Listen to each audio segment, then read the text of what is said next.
There's a finite amount of this. There's an unlimited amount of paper. When they're destroying the fiat money, what do you want to hold? This is private money that the central banks hold for themselves.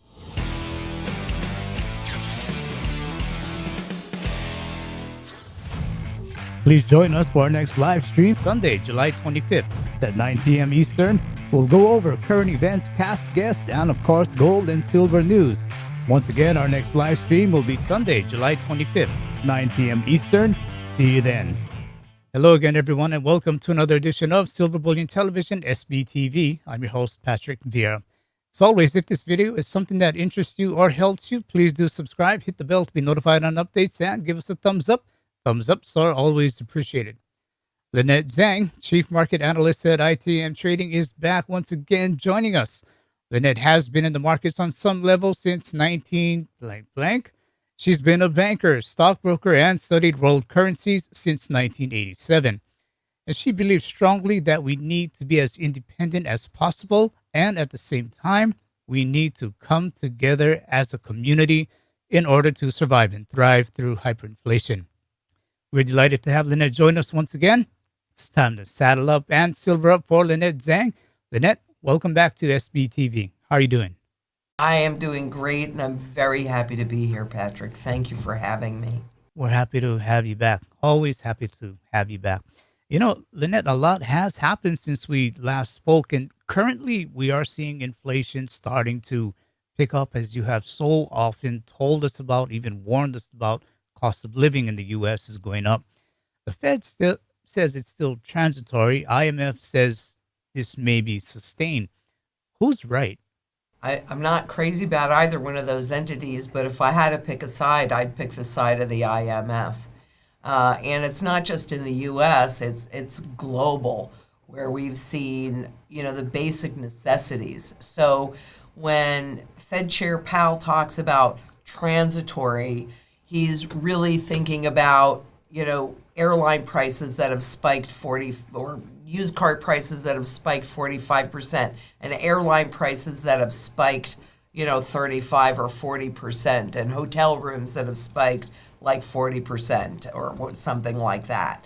And so the speed, and here's the other piece. What's going to be interesting for me to see is whether prices come down. What he's talking about is the speed of the inflation being transitory, not inflation being transitory, even though they'll refer to it. And the problem that he sees is, and this is the piece that's my personal favorite, are inflation expectations, right? That would unanchor inflation expectations, and then people would go ahead and pull their purchases forward.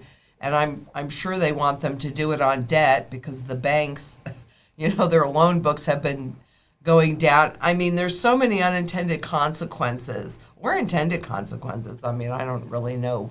The minutes of the U.S. Central Bank's June 15 to 16 policy meeting published recently, I think last week or so, a substantial majority of officials also saw inflation risks going higher and being tilted to the upside, and the Fed as a whole felt it needed to be prepared to act if those risks materialized. What, in your opinion, will the Fed do to tame inflation? This is why I say they're between a rock and a hard place, because the tool that they have to tame inflation is our interest rates. And also, how about stopping or slowing down all of these asset purchases, mortgage-backed securities and treasuries? Can they raise interest rates? Can they stop those purchases? No, once that genie's out of the bag, we saw them attempt to do it in 2016.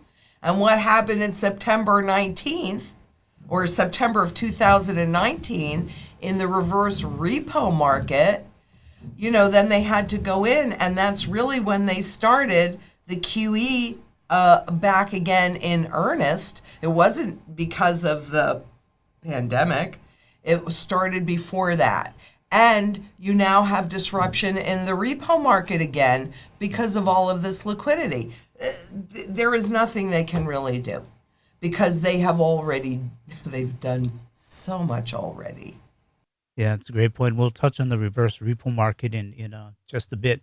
But another point to inflation is wage inflation. I mean, does it matter if all these jobs are being created if employers do not raise wages to attract employees? You know, they've been paying bonuses. McDonald's pays a bonus for somebody to come in, and they've been raising wages.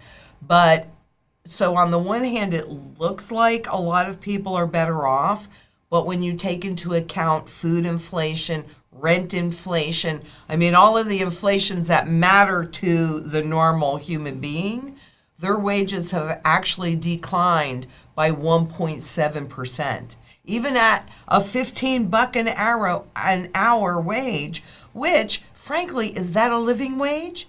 No, it's not a living wage. By design, the system, average wages never, ever, ever keep up with inflation. But now they're talking about, and once you give them that wage, which is one of the reasons why they created the fiat system to begin with, but once you give them that higher wage, you can't take that away either. Once you give something, you can't take it away. So, you know, that is what they call sticky because it's going to be around. But does that really, does that really help the person that's making an average wage? Frankly, no, it doesn't. Prices are increasing on the goods and services that we do use. Food inflation globally is a huge issue, huge. And we see that in hyperinflation, where food becomes the single biggest issue for people. That's why I have my mantra that I've been really working on for so long: food, water, energy security, barterability, wealth preservation, community, and shelter. I mean, these are the things that we need all of the time to have a reasonable standard of living. A third piece to this inflation is the supply side. I mean, so let's say the Fed does everything by the Volcker playbook to control inflation, and with shipping still an issue, with supply chains still an issue, ships sitting backed up at ports an issue, what does the Fed do to calm inflation when products may still be in short supply? That's what the problem is. There's nothing they can do. This may very well be the start of the hyperinflationary piece that we've been talking about. You know, and when they do bring in, there's a lot of things that are happening in 2023 or appear to be happening. LIBOR, all that shift of the contracts. That's when they anticipate having the new CBDCs out. I mean, and many more things. There are a lot of things pointing to 2023. So if they really are going to cram a new currency down our throats that gives them, it's a programmable currency. That's what, well, cryptocurrencies are programmable, but CBDCs specifically, that's programmable fiat money. It scares the Hades out of me if you want to know the truth. But, I don't think there's anything that they can do. So let them never let a good crisis go to waste. Let the prolonged high and getting higher inflation justify, well, this will save us. It won't, because they're not going to change behavior. And the other part of that is that from everything that I have read, because I'm like, okay, so like the current US dollar is created from debt. So I said to myself, well, what is going to be the justification to create the new CBDCs? And from everything that this, number one, it is not easy to find. Number two, the only thing that I've seen that they can use to justify creating them is debt. And that means that they have to hyperinflate the currencies so that they pay off these ridiculous debt levels with dollars in this country, but this is true globally, with fiat money that has no value. That's how they're doing it. So I think this is going to be quite prolonged. I think it's going to be quite painful. for most people. Get your food in, get your water in. I mean, start working that mantra, because you're not going to know 1 second before you lose all choice. And the central bank, will they know 1 second before they lose control? Maybe, because it could be planned. That's what I said earlier. I don't really know if these consequences are intended or unintended, right? But there are consequences to every behavior, and they don't have any tools to hold the speed of the inflation back. It is because we are at the end of this fiat money life cycle, and we need to transition into a new one and reset socially, economically, and financially.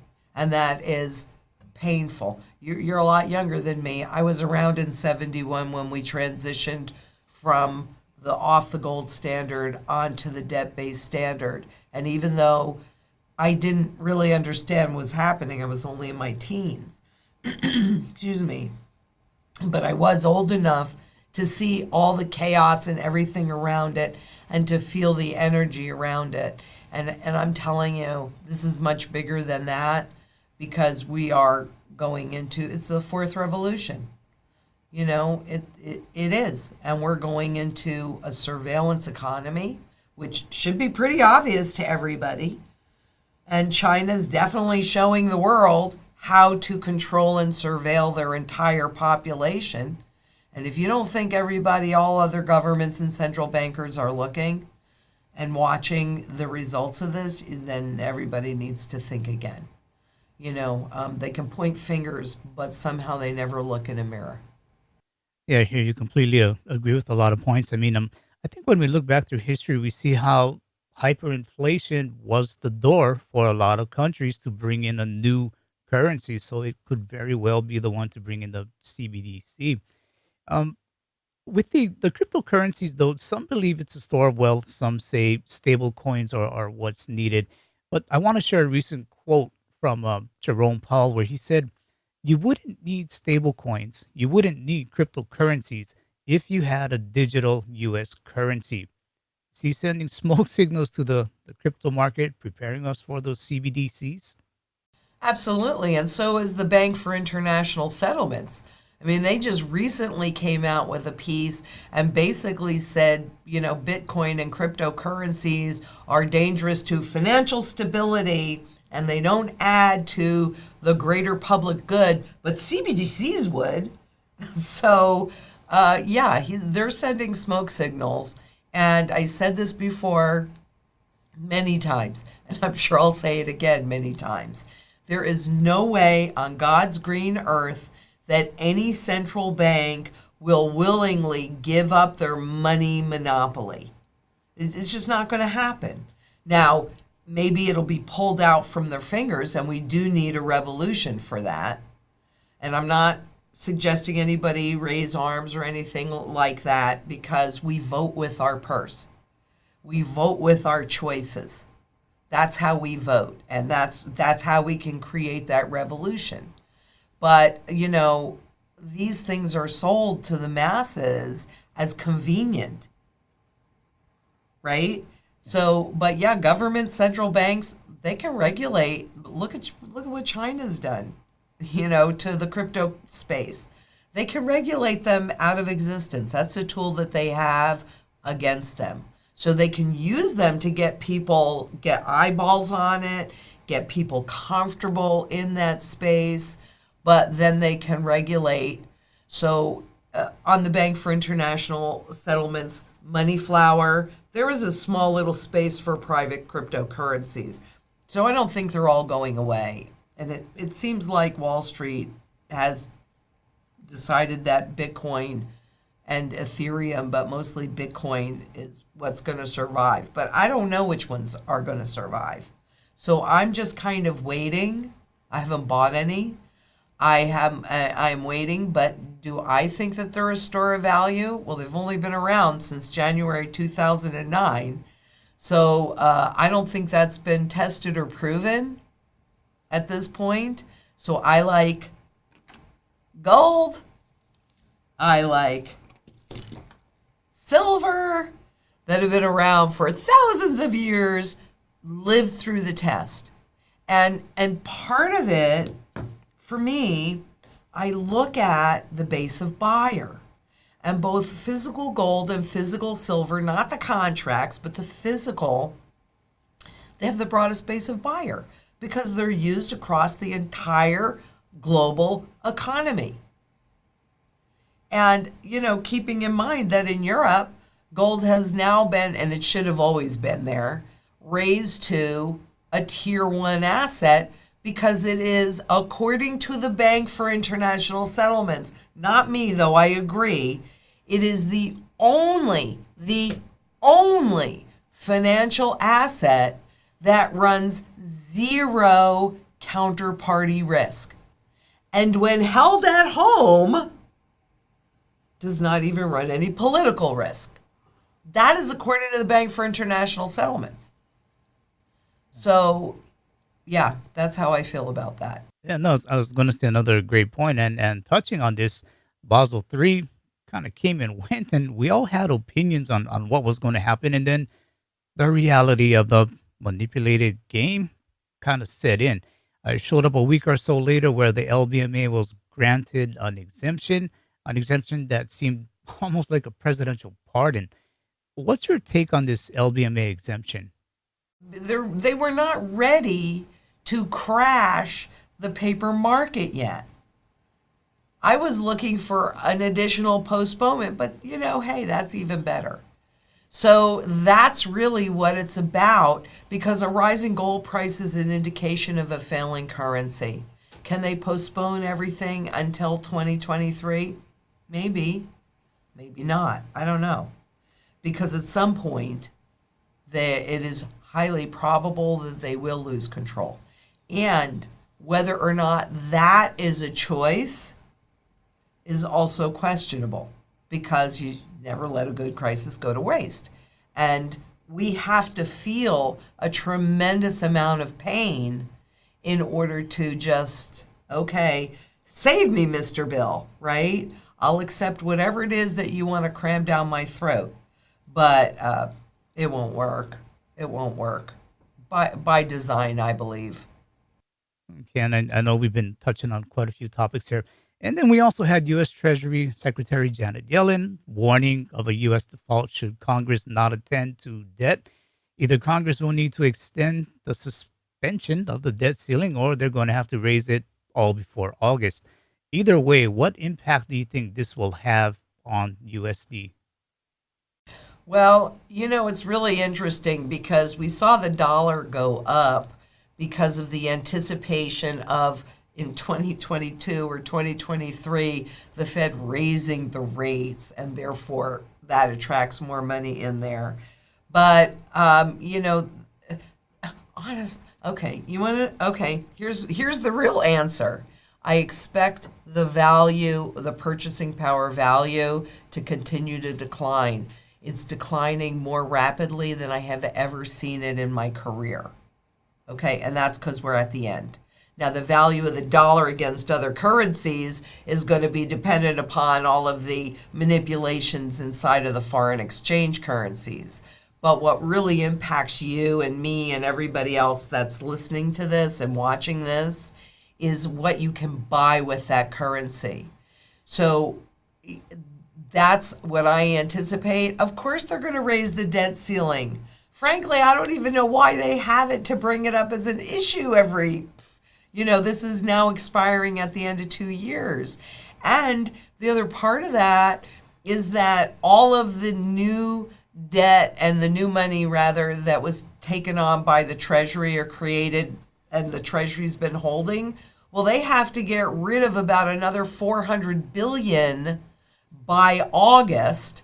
And that means that's more cash that goes into the system, which is part of what's exacerbating, going back to the reverse repos, is exacerbating that problem, which they had to create in 2013 so they could attempt to it's all experimental, absorb the excess cash to stabilize those interest rates, on the Fed funds rates and the overnight rates that they pay. I mean, it is a house of cards, Patrick. It is a dangerous, dangerous house of cards. One misstep could topple that. Yeah, that's exactly what I was going to ask you about the reverse repo market. It continually grows where a 700 billion reverse repo days, it's the new norm now. And I don't think we're too far away from hitting $1 trillion reverse repo day where that might be the new norm. So what is the Fed really trying to do or support in the reverse repo market? Are they trying to stop that Fed funds rate from going negative? Exactly. They've got a lot of balls in the air, but with all the liquid, and they're not stopping. I mean, their foot's full on the gas. 120 billion in asset purchases a month between mortgage-backed securities and treasuries. And yes, that's exactly right. They are attempting to prevent the short-term rates from going negative, which they have before. One other time they've gone negative. And compared to inflation, they are absolutely negative. No doubt about it. But it's that nominal number that they don't want to go. Everything is about nominal numbers. They don't want that to go negative. So that's what they're trying to, you create a beast, you create something to attempt to control the beast. It works for a while and then it doesn't work anymore, because it's all a drug. All of this money is a drug. And the markets love it. Why are the markets up? It's not because of a free market environment, buyers and sellers. It's because of all of the money, free money that's out there, and all of the manipulation, the legal manipulation. And maybe some illegal, I don't know, but legal manipulation. Yeah. And then also the last time we spoke, we touched on how tight the silver market is. Are you finding it easier to obtain silver now, albeit timely silver with less delays? Well, that's not really necessarily an area that I personally work in. What I know, though, is that there are products, silver products, that we can no longer get our hands on. So they're just not available at all. I think the delays have calmed down, and I think the premiums have calmed down. But I don't think there's been a flood of silver coming onto the market to really unring that bell, so to speak.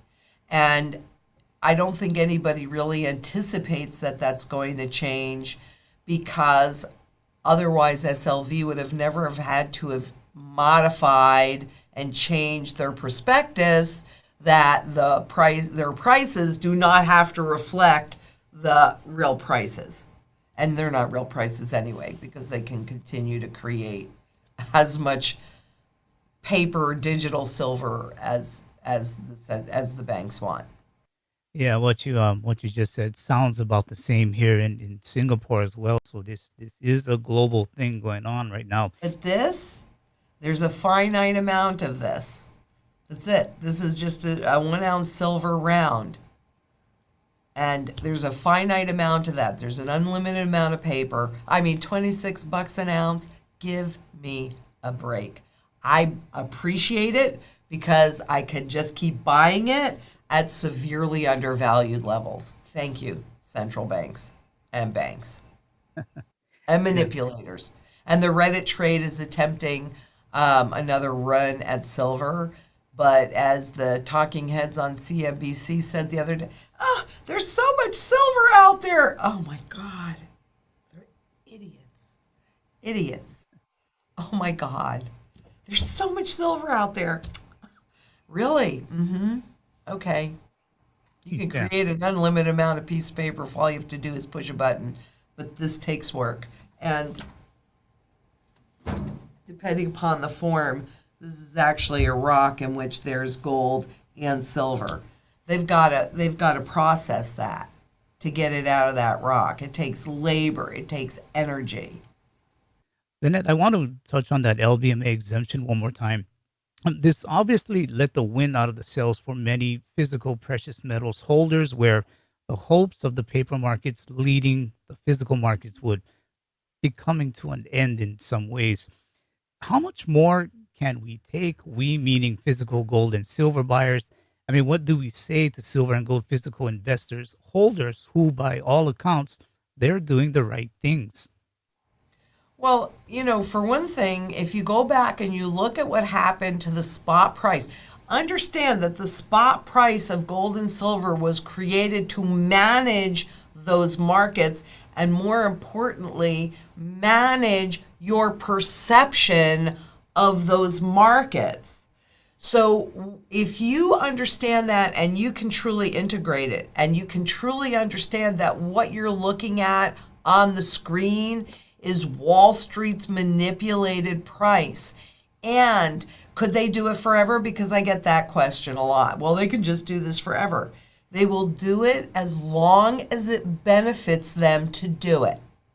But there comes a point when they have to, when all confidence is lost in the market and the powers that be and the currencies and the financial system, that when they truly have to reset and do a big overnight revaluation, they do it against this. They do it against gold and its sister silver, but they do it against gold. So that's when it benefits the powers that control this at the moment to have both gold and silver move towards its fundamental value. So what I would say to everybody is be conscious of its fundamental value, its true value, and have patience. I don't really care. I use it as a buying opportunity to accumulate more because truthfully, it is the only gold and silver, so the commodity money, right? When they're destroying the fiat money, what do you want to hold? Do you want to hold that? Do you want to hold programmable money? This is private money that the central banks hold for themselves because they're well aware of what they are doing to the community. Their job is to discourage holding this and this. That's their job. They don't want you holding this because it is truly decentralized and to them it is truly invisible.